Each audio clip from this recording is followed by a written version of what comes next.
जय हिंद स्टूडेंट्स, स्वागत है आप सभी का स्टडी मंत्रा बाय इनके चैनल पर। आप सभी लोगों को इस समय वरदान सीरीज मिल रही है जिसके 6 पार्ट आप लोग देख चुके हैं और हर पार्ट में आप लोग 15 क्वेश्चन देखते हैं। ये सभी क्वेश्चन क्या होते हैं, कंप्यूटर आधारित जो आपका टेस्ट होगा, सीबीटी टेस्ट होगा, उसके लिए सब बहुत ही महत्वपूर्ण क्वेश्चन हैं और ये सब क्वेश्चन आपके निम्न पैटर्न पर आधारित है और उम्मीद करता हूँ कि इन्हीं में से आपके सभी क्वेश्चन सीबीटी एग्जाम में पूछे जाएंगे। तो आइए जल्दी शुरू करते हैं आज की अपनी क्लास। ये क्लास आपकी वर्कशॉप कैलकुलेशन साइंस जो आप लोग वीडियो देख रहे थे उसकी 7वीं क्लास है। तो पहला क्वेश्चन देखते हैं आज का। आज के पहले क्वेश्चन में कहा है कि 27, 60 और 120 का HCF क्या होगा, मासा क्या होगा। तो देखिए, मासा निकालने का जो तरीका मैंने आपको बताया था उसी तरीके से मैं इस क्वेश्चन को बताने का प्रयास करता हूँ। सबसे पहले क्या करेंगे, 27 से 60 को भाग करेंगे। तो जैसे ही हम लोग 27 से 60 को भाग करते हैं तो हम पाते हैं कि 27 दूना 54, ये 2 बार यहाँ पर कट जाएगा और यहाँ पे कितना शेष बचेगा, 6। हमने आप लोगों को बताया था कि जब ऐसी अवस्था होती है जब पूरा नहीं कटता तो क्या करते हैं, इस 6 से और जो पुराना वाला अंक है जिससे हमने भाग दिया है उसको भाग दे देते हैं। तो हम लोग क्या करेंगे, 6 से 27 को भाग देंगे, तब भी नहीं कटेगा। 6 चौक 24 और 6 पंचे 30, ज़्यादा हो जाएगा, 6 चौक 24। यहाँ पर जब 27 में से 24 जाएगा तो 3 बचेगा। मैं दोबारा यहाँ लिख देता हूँ ऊपर, यह जगह कम हो गई। यहाँ पर कितना बचेगा, 3। ठीक है, तो 3 से क्या करेंगे, हमने 6 से भाग दिया था तो 3 से 6 को भाग देंगे तो 3 दूनी 6। तो यहाँ पर लास्ट में अंत में जो संख्या वो किससे कटी, 3 से। तो 3 हमारा मासा हो सकता है, लेकिन जब 3 120 को काटे तब ये हमारा मासा होगा। तो हम 3 से भाग देख के देख लेते हैं 120 को। तो आप जानते हैं कि 40 तियां 120 होता है, ये पूरा पूरा कट जाएगा और हमारा जो है आपका मासा जो 3 आ गया। तो 27, 60 और 120 का जो मासा होगा वो कितना होगा, वो आपका 3 होगा। 3 आपका सही जवाब है। HCF या मासा क्या होता है, HCF को बोलते हैं हाईएस्ट कॉमन फैक्टर, मतलब वह बड़ी से बड़ी संख्या जो दी गई सभी संख्याओं को क्या करते, भाग दे दे। तो 3 ऐसी संख्या जो 27 को, 60 को और 120 को तीनों को भाग दे देगी, इसीलिए 3 क्या है, इन तीनों संख्याओं का मासा है। बढ़ते हैं दूसरे क्वेश्चन की तरफ, देखते हैं। दूसरे क्वेश्चन में कहा है 39 का स्क्वायर क्या होगा, वर्ग क्या होगा। वर्ग निकालने के लिए आपको जिस संख्या का वर्ग निकालना है उस संख्या को उसी संख्या से गुणा कर देते हैं। तो 39 × 39 कर देंगे, फिर गुणा कर देंगे। 9 × 9 81 होता है, कैरी हुआ 8, 9 × 27 दूना 54 और 8 आपका हो जाएगा 62। हासिल आया 6 और 3 का 9 और 6 15, तो ये हो जाएगा आपका 1521। तो 39 का वर्ग क्या हो जाएगा, 1521 आपका सही जवाब है। और आगे बढ़ते हैं, देखते हैं अगला क्वेश्चन। अगले क्वेश्चन में कहा है कि यदि 2 किलोग्राम की वस्तु को 15 मीटर की ऊंचाई पर स्थित है तो इसकी स्थितिज ऊर्जा मतलब पोटेंशियल एनर्जी क्या होगी, ये आपको बताना है।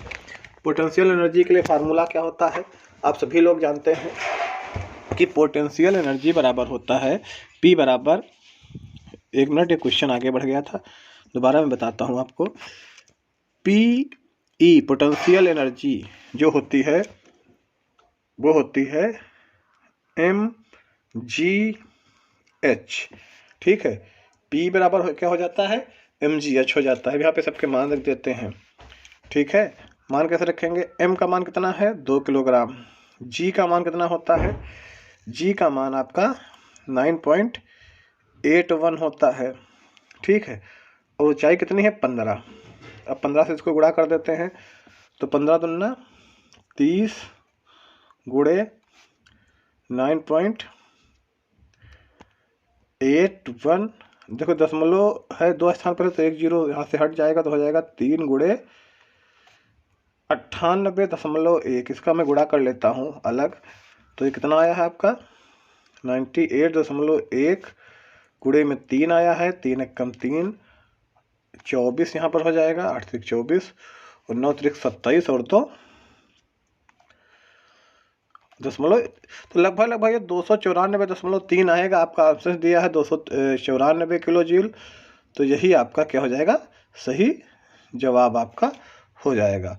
जल्दी से आगे बढ़ते हैं। अगले क्वेश्चन की तरफ पूछा है, एक आयत की लंबाई 10% बढ़ाई जाती है तथा चौड़ाई 10% कम की जाती है, तो आयत के क्षेत्रफल पर क्या प्रभाव पड़ेगा। इस टाइप के एक दो क्वेश्चन आप पहले देख चुके हैं, एक क्वेश्चन आज भी देख लीजिए। परसेंटेज में जो कमी या वृद्धि होती है वो होती है x + y + xy अपान 100, ये आपका होता है।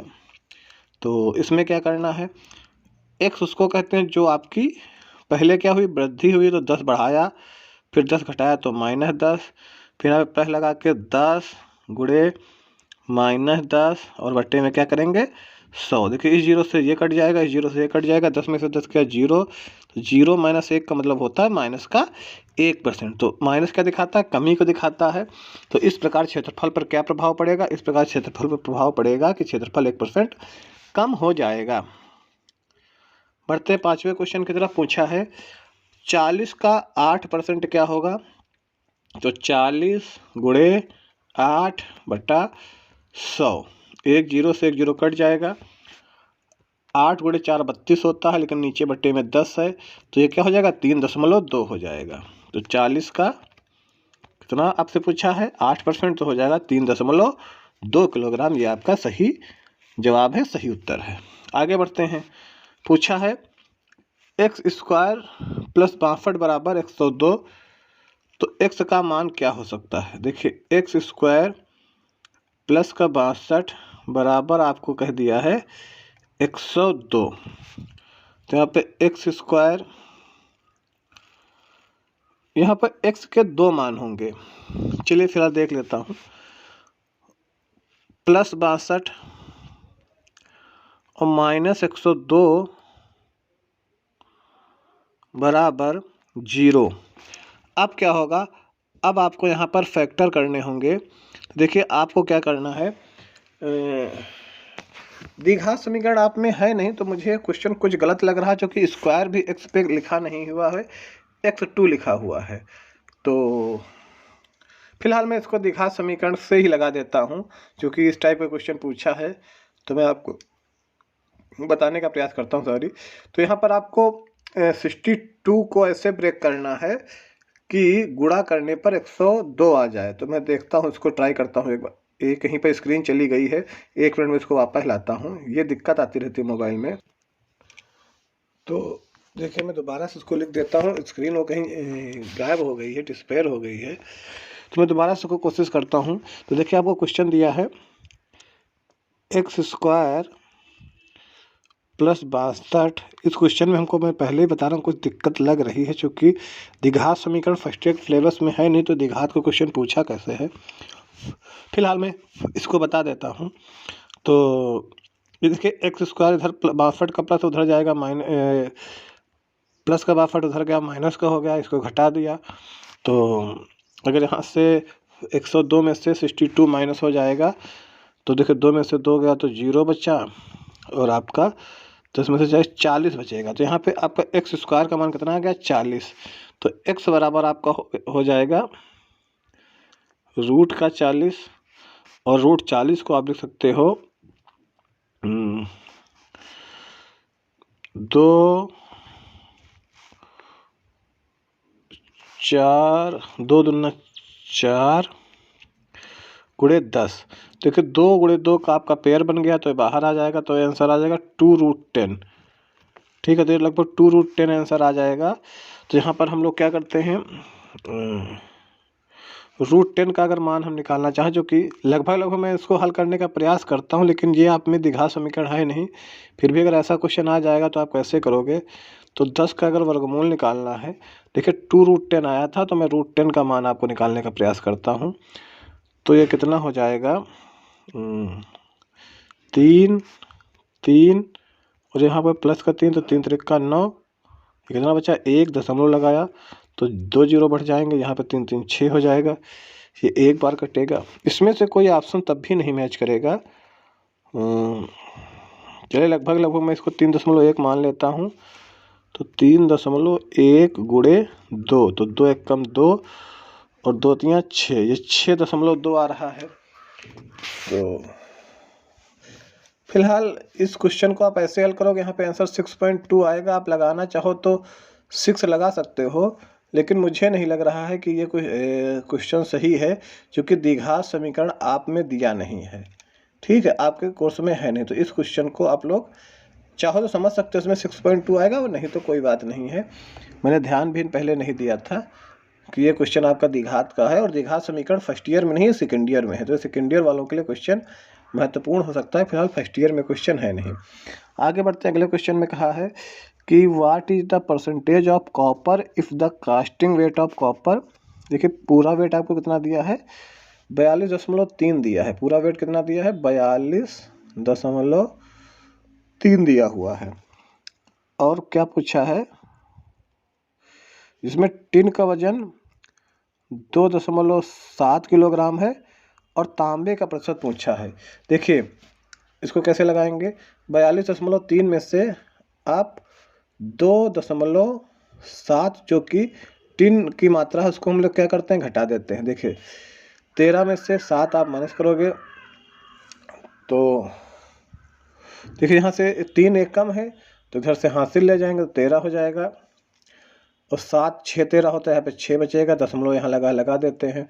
फिर 41 में से 2 गया तो आपका 39 बचेगा। कितना बचेगा, 39.6। अब देखिए आपको बताना क्या है कि 39.6 कितना प्रतिशत है किसका, 42.3 का। ये आपको बताना है, गुणे में आप 100 कर दीजिए, दशमलव से दशमलव कट जाएगा, ये कितना आ जाएगा, 396/423। मैं इधर लिख लेता हूँ क्योंकि छोटी स्क्रीन है। 396/423 गुणे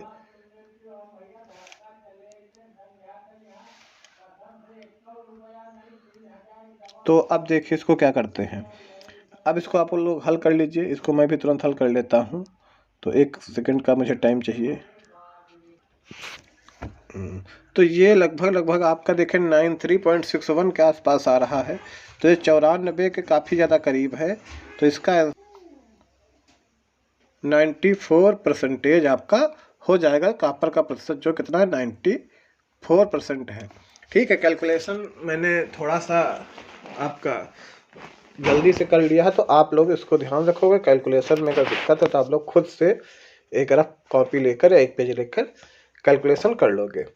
फिलहाल आगे बढ़ते हैं। अगर इस क्वेश्चन में कहीं पर दिक्कत है तो आप कमेंट सेक्शन में जाके और क्वेश्चन नंबर लिख कर बता दोगे।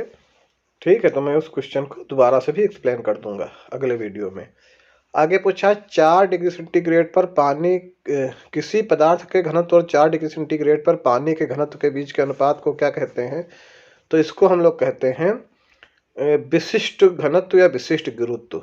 4 डिग्री सेंटीग्रेड पर पानी के घनत्व का बीच का अनुपात और पदार्थ का घनत्व का अनुपात जो होता है उसको क्या कहते हैं, विशिष्ट गुरुत्व कहते हैं। विशिष्ट गुरुत्व एक मात्रकहीन होता है। विशिष्ट गुरुत्व क्या होता है, मात्रकहीन होता है। तो ये बात भी आपको ध्यान रखनी है। आगे बढ़ते हैं और अगला क्वेश्चन देखते हैं। क्वेश्चन नंबर 9 कहा, यदि कोई वस्तु अपने परिवेश के संबंध में अपनी स्थिति को नहीं बदल रही है तो उसे क्या कहा जाता है। तो उसको कहा जाता है कि वस्तु क्या है, विश्राम में है। अगर कोई वस्तु जहाँ पर है वहीं पर है और अपने आसपास की चीज़ों के अनुसार अपनी स्थिति नहीं बदल रही तो उसको क्या कहोगे कि वस्तु कैसी है, विराम की अवस्था में है। और अगर स्थिति बदल रही तो उसको क्या कहोगे कि वस्तु किसमें है, गति की अवस्था में है। ठीक है, तो अगर परिवेश आसपास की जो सराउंडिंग है इसके संबंध में वस्तु स्थिति नहीं बदलती है तो उसको विराम की अवस्था में, विश्राम की अवस्था में माना जाता है। अगला क्वेश्चन कहा, किसी कंडक्टर में इलेक्ट्रॉन्स के प्रवाह को क्या कहते हैं। तो फ्लो ऑफ इलेक्ट्रॉन्स को क्या कहते हैं, धारा कहते हैं, करंट कहते हैं। और करंट का मात्रक आप सभी लोग जानते हो एम्पियर होता है। क्या होता है, एम्पियर। वोल्टेज का मात्रक, जो कि पहला ऑप्शन वोल्टेज है, वोल्टेज का मात्रक आपका वोल्ट होता है, ये भी आप लोगों को पता ही होगा। और प्रतिरोध का मात्रक क्या होता है, ओम होता है। शक्ति का मात्रक क्या होता है, शक्ति का मात्रक आपका वाट होता है। तो इनके मात्रक भी आपको याद रखने हैं, ये भी परीक्षा में काफी ज्यादा पूछ लिए जाते हैं।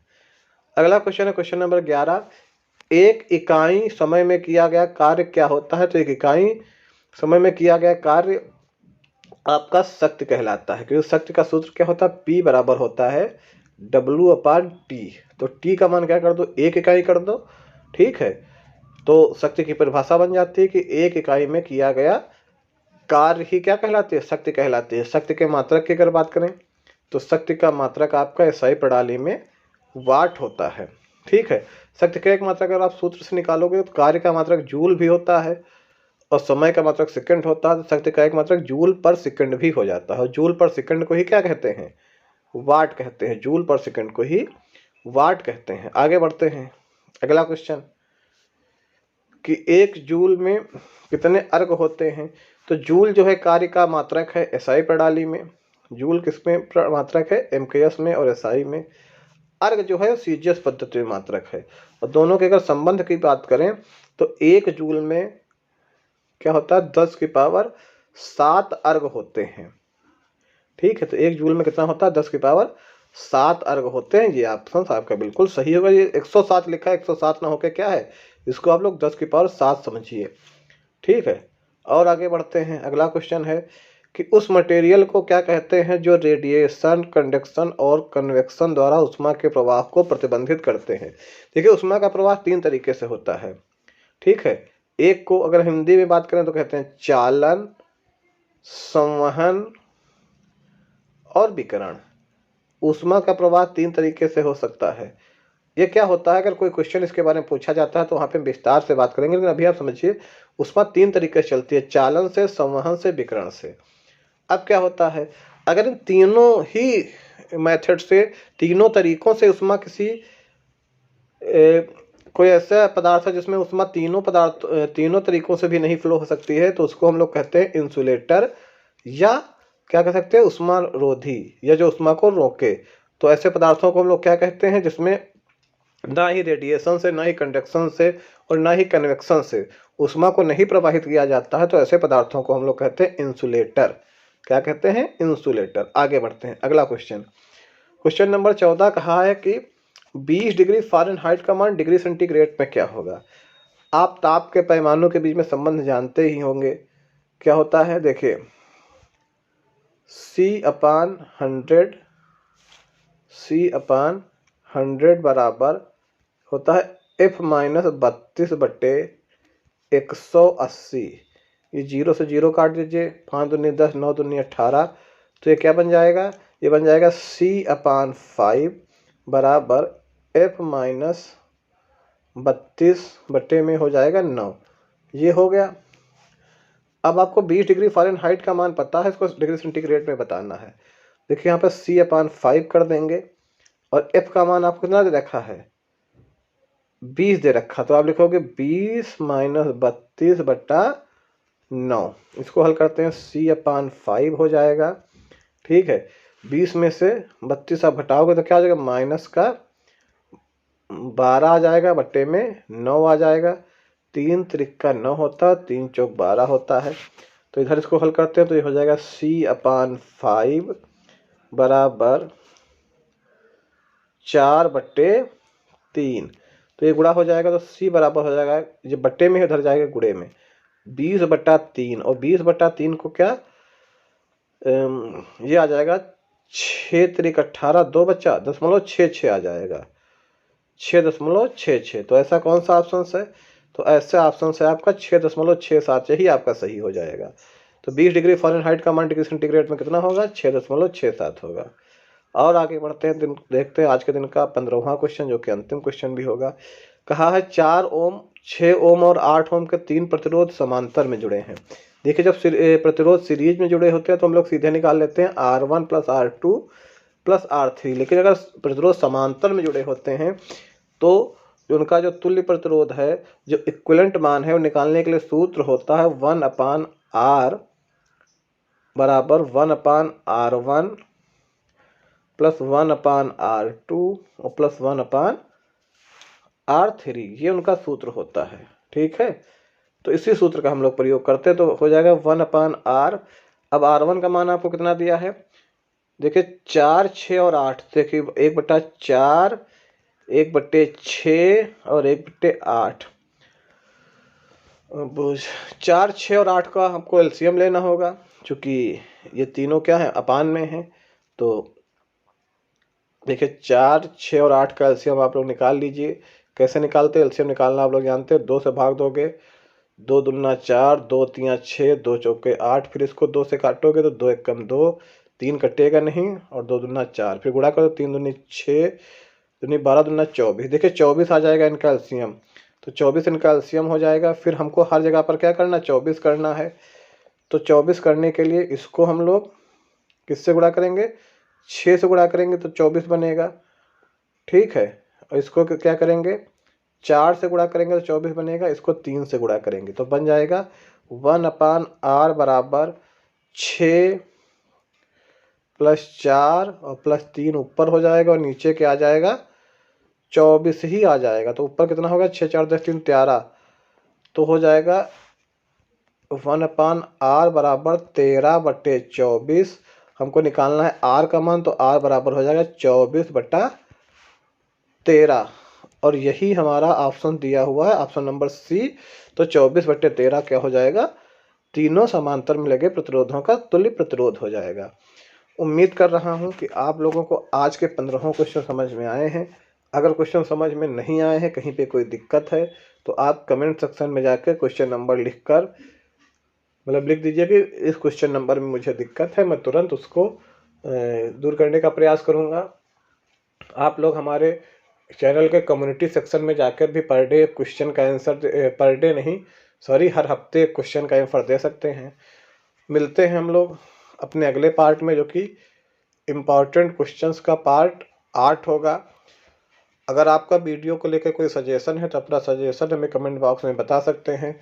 अगर वीडियो पसंद आया तो वीडियो को लाइक करें। अगर आपका कोई दोस्त है, लगता है आपको उसको इस वीडियो की आवश्यकता पड़ सकती है, आईटीआई कर रहा है, तो उसके साथ इसको शेयर भी करें। और चैनल को अगर नहीं सब्सक्राइब कर रखा तो चैनल को सब्सक्राइब करें। मिलते हैं किसी अन्य वीडियो के साथ, तब तक के लिए आप लोग खुश रहिए, मस्त रहिए। जय हिंद।